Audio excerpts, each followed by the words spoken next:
next day too, and will decrease your time and energy and stress spent in the kitchen. Decrease time, energy, and stress. That is like what I'm all about this year. I'm all about that. Yeah. All right, hey guys, it's Jamie Scrimgeour here, second wife, stepmom of 3, and mom of 1. And today I'm really excited because I have my friend Natasha Bell here of the Healthy Ginger, and she's a holistic nutritionist. She's like kind of the healthiest person that I know. And we're gonna talk about back to school lunches because I'm not gonna lie, I've kind of let that go, especially with the older kids. You know, they're very picky about what they want, and their kids have all of like the cool sugary stuff. And at one point last year, I was just like, whatever, give me all the Lunchables. Mm-hmm. And with Reese going to school this year, I'm ready to kind of rein it back in and get some new healthy habits in for the kids, especially for Reese. Yes. And so she's gonna help me do that.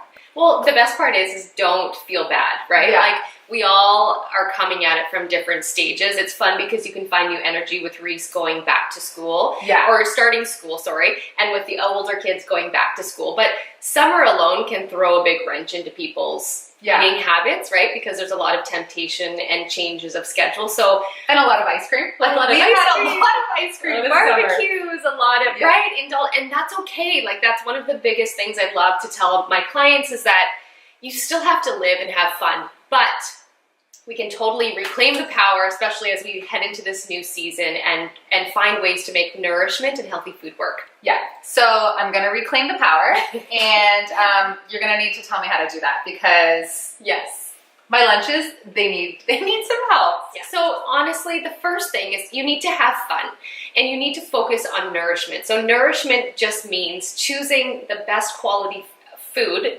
most of the time, okay?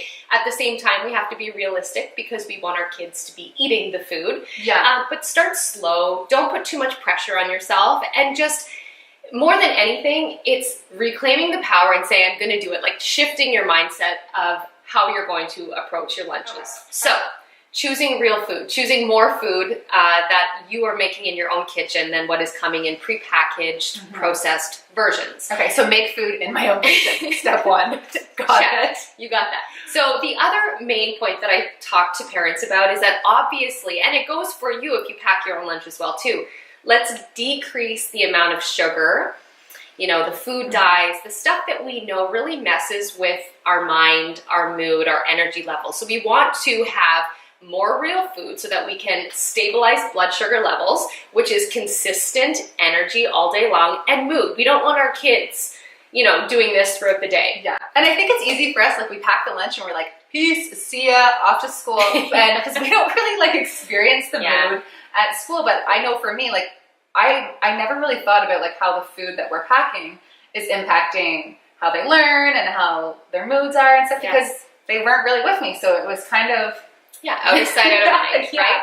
And I get it. Life is so full. So I think it really comes back to making it work in your schedule, whatever that might be. And for a lot of us, it just means getting back in the kitchen, carving that time out. It needs to become a priority. Yeah, right? That Sunday, I know for us, like what makes or breaks a really good organized week, and when that's like a complete freaking gong show, is that Sunday planning session and the prep and like all of that. So I do know that I need to make that a priority again because it makes or breaks. Yes. And another thing is that I am so convinced that healthy doesn't have to be hard. It doesn't have to be difficult. You've been made to believe that it needs to be hard and that you don't have the power in this journey, but you do, which is great.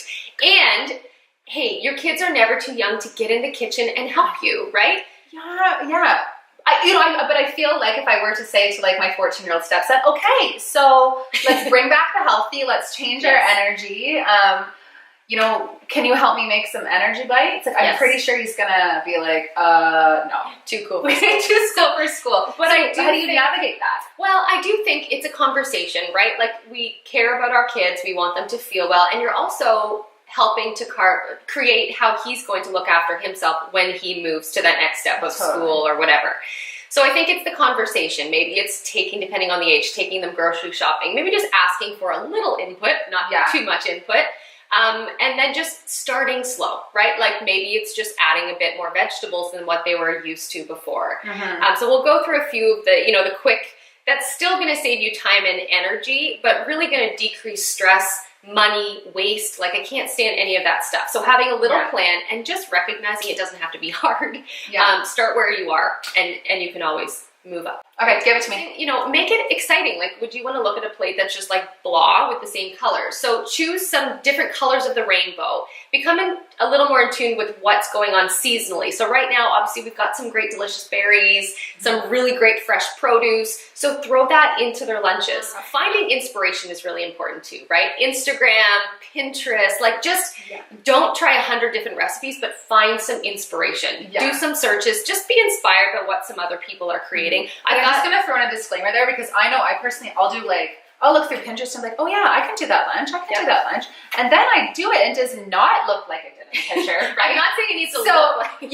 So we need to be clear. It's like, yes, absolutely get the inspiration from Pinterest and from the internet, but like you don't have to be like those perfect little moms pinwheels who have like I'm not going to make my food into people and like little cats and like stuff like that. So the inspiration, but don't like get caught up in the presentation. So for us, I need to have it done the night before. Same here. 10 minutes at night. I know sometimes it's so hard. And then that morning when you wake up and it's not done, gong show. Talk about gong show. And just the mental stress of what that happens before you get at the door. So if you can make that your priority, like just focus on some good food, and that 10 minutes every night, you're going to take time to make lunches for yourself, because that's important, and for your kids. So I'm just going to show you a few things that I tend to pack that taste good. Okay, so my kids, like when I talk about vegetables, I mean, I try to do all colors of the rainbow and just chop them up different shapes and sizes, and my spiralizer, like if that's something that makes them excited, looks like a little noodle.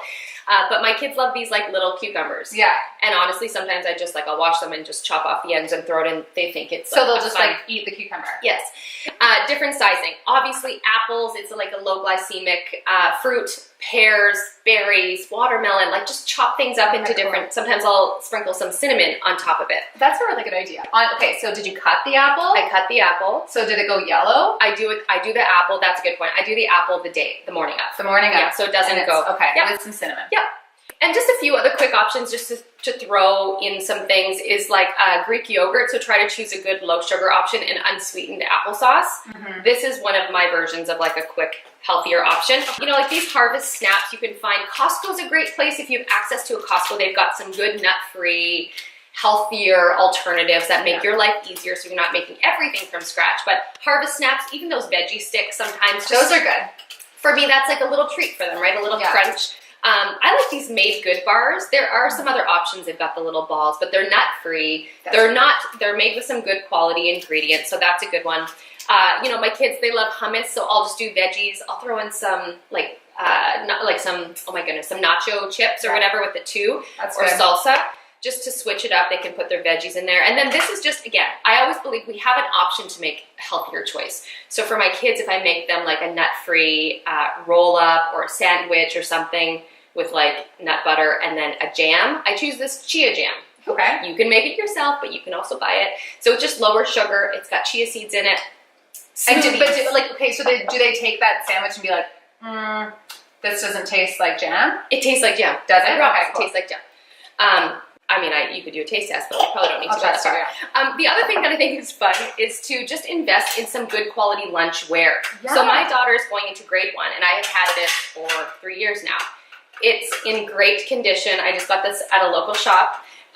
They wash well, so making that investment into some clean stuff, even like little silicone, like the muffin tin, that's a great way just to create some color and some little compartments. Yeah. So like the muffin, like the bottom of the muffin, you can put it in this, and then you can like separate things and divide things up. Yeah. Like even like a nut-free trail mix, you know, hard-boiled eggs. It's just focusing on some good quality fruits, vegetables, some good protein and fat, because that's what our brains need for clarity and focus. Smoothies, another great option, a nice little thermos jar, chili, stews. Like there's lots of options, but create a simple little list of a few new things of what you could start with, find some inspiration, do that, make 10 minutes each night, and just see where that lands you after the first month. You can always make improvements from there. Yes. Okay, awesome. All right, that was super helpful. You're probably gonna get like text messages from me like, what are you putting in your lunch today? I'm ready. Okay, awesome. So if you guys have any questions about like healthy lunches or anything that we talked about, you can leave it in the comments below, and Natasha will come back and answer them. Anyway, where can everyone find you? So you can find me Instagram, Facebook, thehealthyginger.com. It's actually under a bit of construction right now because I'm actually going to be launching a new website. But for now, check out The Healthy Ginger. I love sharing our adventures in food and life and just living healthy and having fun. Yeah. Honestly, it's like I said, she's like literally the healthiest person I know. When I hang out with her, even if I don't eat or do anything, I leave feeling healthier. She is definitely someone that you want to follow. All right, thank you so much. Thanks for having me. All right, thanks for watching, guys.